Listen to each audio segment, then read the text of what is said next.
Panorama are going for Daniel's neck. Fam, Panorama went ham, yeah? They threw out massive accusations, and one thing I wanted to discuss in this video is boxing and the gangsters, yeah? Are gangsters running boxing and their relationship as a whole? Also as well, what are the benefits, what are the drawbacks of people of organized crime entering the sport of boxing? I'm going to talk about this in this video, but let's get straight into this.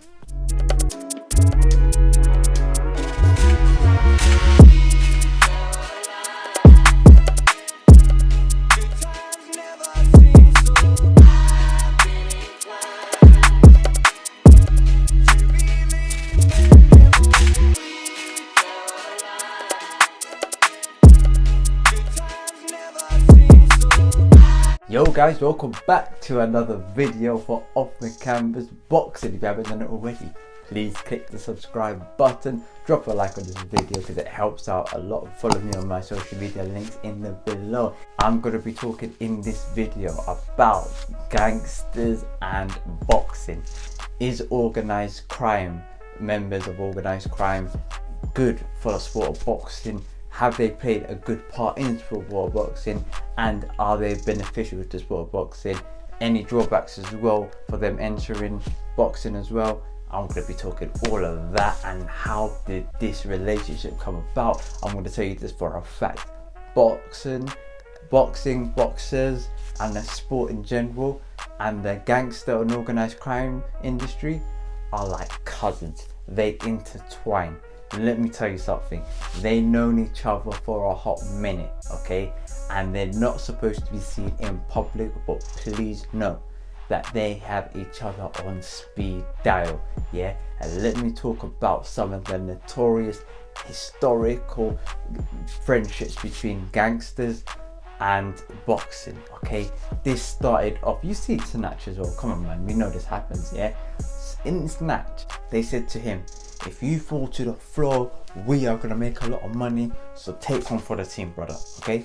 And the guy that listened as well, I think Irish Boxer was played by Brad Pitt, okay? So boxing and organized crime have always been about, you know, and they made a couple of movies about it, but the earliest that this has happened to my knowledge, and to be fair, it's happened probably years prior to this, but one of the notorious ones was Sonny Liston, okay? Now, Sonny Liston had a promoter called Frankie Carbo, okay? Frankie Carbo was notorious in being I think it was the Lucchese family, one of the, you know, a member of the Lucchese family. And they are, in a nutshell, they are one of the top 5 Italian mob gangsters in New York during around the 60s and 70s, okay? He went in organized crime, okay? Frankie Carbo was in organized crime, then turned to boxing. I probably was doing it on the side as well. Then turned to boxing and started promoting. Sorry, see, I'm muddling my words. That's how excited I am about this, okay? Frankie Carbo started promoting Sonny Liston, okay? And we all seen the clip of the Phantom Punch, okay? Now, allegedly, okay? I'm gonna say this allegedly because a lot of what I'm about to say, I cannot confirm this through legitimate means, but it's one of them things that we kind of already know already, okay? So we all know that Sonny Liston in the Muhammad Ali fight, but I think it was the first fight, dropped down. It wasn't even a jab. I think it was like a little like feint, yeah. Muhammad Ali was just simple things when you're doing in boxing, okay? Like reading the opponent, flicking out the jab and testing, you know, see their reactions, etc. Sonny Liston caught that. I don't even think they caught him, okay? I think it just was like an inch away from his face, yeah. And then he done a name, okay? He done a Zaha, okay? What he done is that he looked at that shot, pretended like he got hit, and just like rolled across the floor and just like took one for the team. And allegedly, okay, I want to say this as well. What happened is that the people of the mafia that he was connected to, what happened was that they paid him to take a fall in that round, okay? because at that time Muhammad Ali was a huge underdog to Sonny Liston, and if Sonny Liston took on for the team, the wealthy people will bet on Muhammad Ali, and there'll be great odds of Muhammad Ali. Okay, to my understanding as well, Muhammad Ali had no knowledge of this and was just doing what he would do in a fight, just fighting how he would fight. Okay, so that was the earliest recollection. Okay, and also Sonny Liston was he was a debt collector for the Lucchese family, or sort of affiliated around that. He was a debt collector for the mafia or the mob at the time, and basically what he would do, because he was big and strong, he would basically instill fear, and the mafia controlled all of the shops nearby, and they used to pay them for protection, etc. And because there was a lot of gang warfare, etc. at that period of time. Also been even to a little bit more recent than that, from today, is the connection between Mike Tyson and Reggie Cray. A lot of people may not know of this, that Mike Tyson was a huge fan of Reggie Cray, which is a huge gangster or notorious gangster in the United Kingdom. And from what I'm hearing, he flew over to the UK prior to him going to jail. He flew over to the UK and spent some time with the Cray family, the Cray twins, and their family for a couple of days as well. And this didn't go down too well with the authorities. And of course, after that, Mike Tyson ended up going to prison after that, and then so on and so forth after that. But boxing and the mob, or boxing, gangsters, mafia, bro, they're all brethren, okay? And if they're all sitting on the table, they're all brethren, put it this way, okay? Now, why am I talking about this, okay? But this week, Panorama went ham, okay?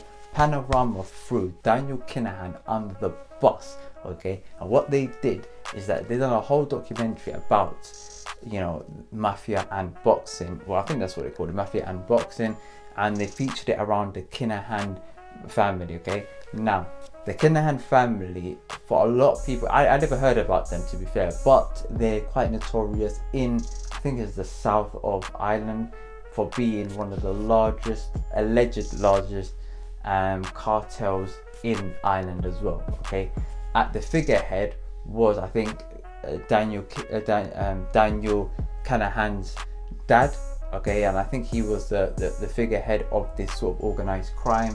He then went to prison. He was in prison after that, and what happened then is allegedly, okay, I'm gonna say this very clearly, yeah, I've got no legal facts to back this thing up here. I'm just repeating what Panorama said, yeah, so don't shoot the messenger, okay? Apparently, Daniel Kinahan was then elected as being the head of the quote-unquote cartel. Then he decided to expand his organization to across the world. They were saying, allegedly, he was top 10, or the Kinahan family was the top 10 biggest cartels or organized crime mob in the whole of Europe. It then went to Marbella and founded the MGM, for nowadays called MTK Global, and built that in Spain as well, in Marbella. Now, a lot of people are accusing Daniel Kinahan of using drug money to fund his legitimate business, and use his legitimate business as a method of cleaning money, okay? This is possible, but we haven't got too much evidence for that, okay? And the family deny it, okay? Moving swiftly on, MTK Global as a brand grew, like introduces some very known fighters as well. However, accusations of Daniel Kinahan and his recollection with the police was growing and growing, to the point, because due to the fact that there was a lot of things going wrong around their family. People were passing away around the family. People were getting killed, murdered in broad daylight, and they all were connected to him, okay? And what happened was that MTK Global has distanced themselves from Daniel Kinahan, and they became completely separate, okay? Now, what's happened is a couple years later, Daniel Kinahan then decides to get back into boxing, and he decides to become an advisor. Okay, Tyson Fury went to MTK Global, and then they worked together as a pair to get Tyson Fury back on his feet because he was massively overweight. Tyson Fury then, benefited a lot from the relationship he has with Daniel Kinahan, and that just grew and grew and grew. From then on, Tyson Fury, grew, decided to slim down, and became huge in the sport of boxing. Went to America and beaten Deontay Wilder, and that was through having advisory meetings and seeking knowledge and seeking advice from Daniel Kinahan. First sort of time I heard about him was when he was having his affiliations with Billy Joe Saunders and Matt Macklin. Okay, next thing you know, I see a video from Tyson Fury earlier in 2020. I think that was sort of mid-year 2020, saying that the fight between him and Anthony Joshua has been agreed, and this was this was largely influenced by Daniel Kinahan, and he played a huge part in getting this fight to be agreed in principle. Okay. Hello there. I'm just after getting off the phone with Daniel Kinahan. He's just informed me that the biggest fight in British boxing history has just been agreed. Get up there, my boy! Big shout out, Dan. He got this done. Literally over the line. 2-fight deal. Tyson Fury versus Anthony Joshua next year. Now, this struck a lot of controversy, okay, in a nutshell, okay, because a lot of people are saying, why is an alleged notorious gangster allowed to operate at the heights of boxing, or why was he allowed to enter through the door to begin with? Now, I have a few pros and cons about this one. Let me tell you straight, yeah? First and foremost, okay, let's start off with a couple of cons, some of the obvious ones as well. Gangsters in the sport of boxing ultimately reduces their credibility. Okay, if you go to boxing and there's a lot of mafia affiliations, potentially that could mean that they are bribing the fighters or bribing the referees to do things that they wouldn't do otherwise. You know what I mean? So like illegal activities, dropping down similar to Sonny Liston and paying off judges to boost the home fighter, etc. Okay, which has been quote unquote been happening over quite some time. Okay, another sort of conundrum, another downfall for this happening is that this brings a lot of violence to the sport of boxing. Let me tell you something. When I saw the video of the press conference, I can't remember who it was, but it was a Northern Ireland MTK Global press conference, and the rival gang to the Kinahan family decided to raid the place dressed as police and started shooting the place down. It then dawned on me, look, if the mafia or the people, the cartels, the mobs, etc. are in the sport of boxing, that brings heat to boxing, brings innocent lives to threat, and basically brings a lot of heat to the front door of boxing, which is something that they don't need ultimately. Okay, because of course people in authority, they don't really care about boxing, and this will give them reasons to shut this thing down to begin with. Okay, if boxing turns into like the fixed sport where referees, people are saying this to begin with, but if referees, judges, fighters are bribed to do things that they shouldn't do, ultimately we kind of be turning into WWE from that standpoint. Okay, however, there are also slight benefits, particularly in Daniel Kinahan relationship. Okay, now Daniel Kinahan himself has motivated or has been part of Tyson Fury's story. He has worked with Tyson Fury to get from being overweight, taking crack cocaine, drinking heavily, suicidal thoughts, and sort of been by his side and instrumental to him growing from 0 back to 100 and defeating Deontay Wilder. Okay, Daniel Kinahan has played a huge role in Billy Joe Saunders as well. okay, in terms of his advisory, you know, and providing an atmosphere in MTK Global to allow Billy Joe Saunders to be managed correctly, because Billy Joe Saunders isn't, as a fighter, and you know, isn't the most easiest person to manage. Also as well, Daniel Kinahan, and most importantly, he has played a huge part in the negotiation between Frank Warren and Eddie Hearn in getting the Tyson Fury and Anthony Joshua fight agreed. Should that overlook a lot of the things that he's accused of? As a boxing fan, I want to care about the fights in general. Like, everything else becomes secondary. I want to focus on the fights, and if it wasn't for him, potentially this fight wouldn't happen. So you have to give him that as well.